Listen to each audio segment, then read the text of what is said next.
Departamento de Bioquímica Clínica, Facultad de Ciencias Químicas, Asignatura, Inmunología Aplicada. Pipetas automáticas. Descripción y uso.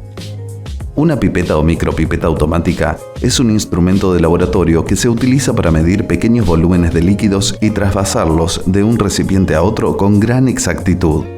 Permite medir distintos tipos de líquidos sin tener que lavar el instrumento.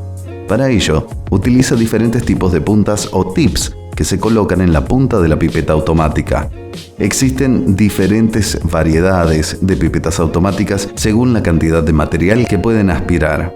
Las pipetas se nombran con un número y con la letra P de la palabra pipeta.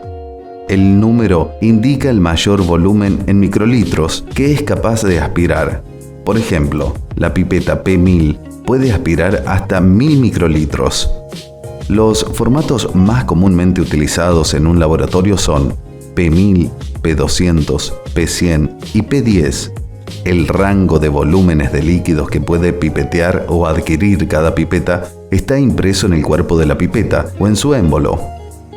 Es importante evitar extendernos de estos límites. De lo contrario, la pipeta se descalibra fácilmente y pierde su utilidad. Por lo tanto, siempre se recomienda identificar el rango de medición de la pipeta.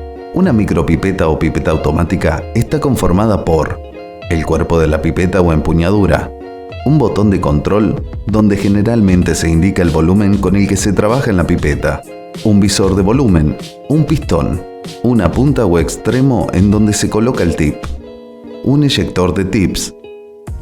Las puntas son una parte integral del sistema del pipeteo. Su forma, las propiedades y la calidad del material del que están hechas influyen en los resultados del pipeteo. Las puntas o tips son descartables y son de un material plástico como polipropileno. Las puntas deben ser desechadas y reemplazadas por otra nueva cada vez que se cambia el líquido a ser pipeteado, o bien si la punta que está en uso se ha contaminado con otra sustancia. Los tips más pequeños, de color blanco, se utilizan para pipetear volúmenes menores a 10 microlitros y se usan con la pipeta P10.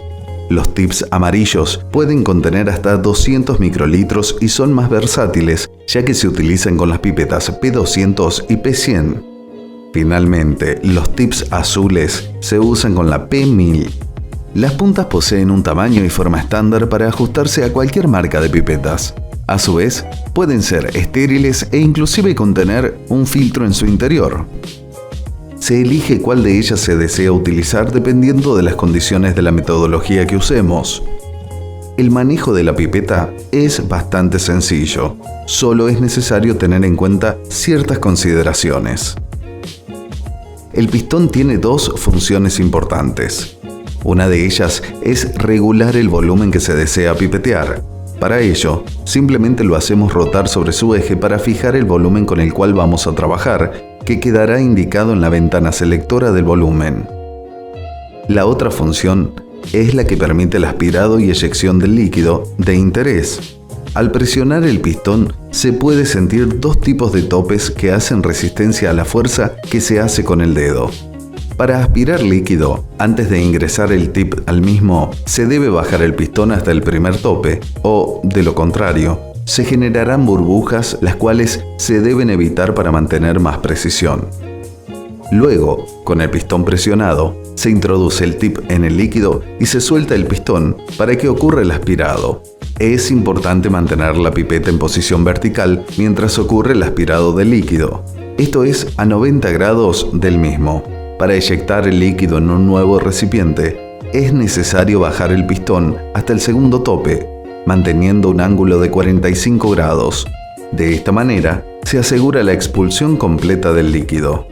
Dependiendo de la sustancia pipeteada, es el tipo de descartador que se utiliza para desechar la punta o tip de la pipeta. Luego de su uso, el cuerpo de la pipeta se debe limpiar para su guardado. Recordar la importancia de adoptar una correcta posición corporal a la hora de pipetear. Esto es, preferentemente sentados en una posición cómoda, adoptando las medidas pertinentes al manejo del tipo de muestra que se esté manipulando.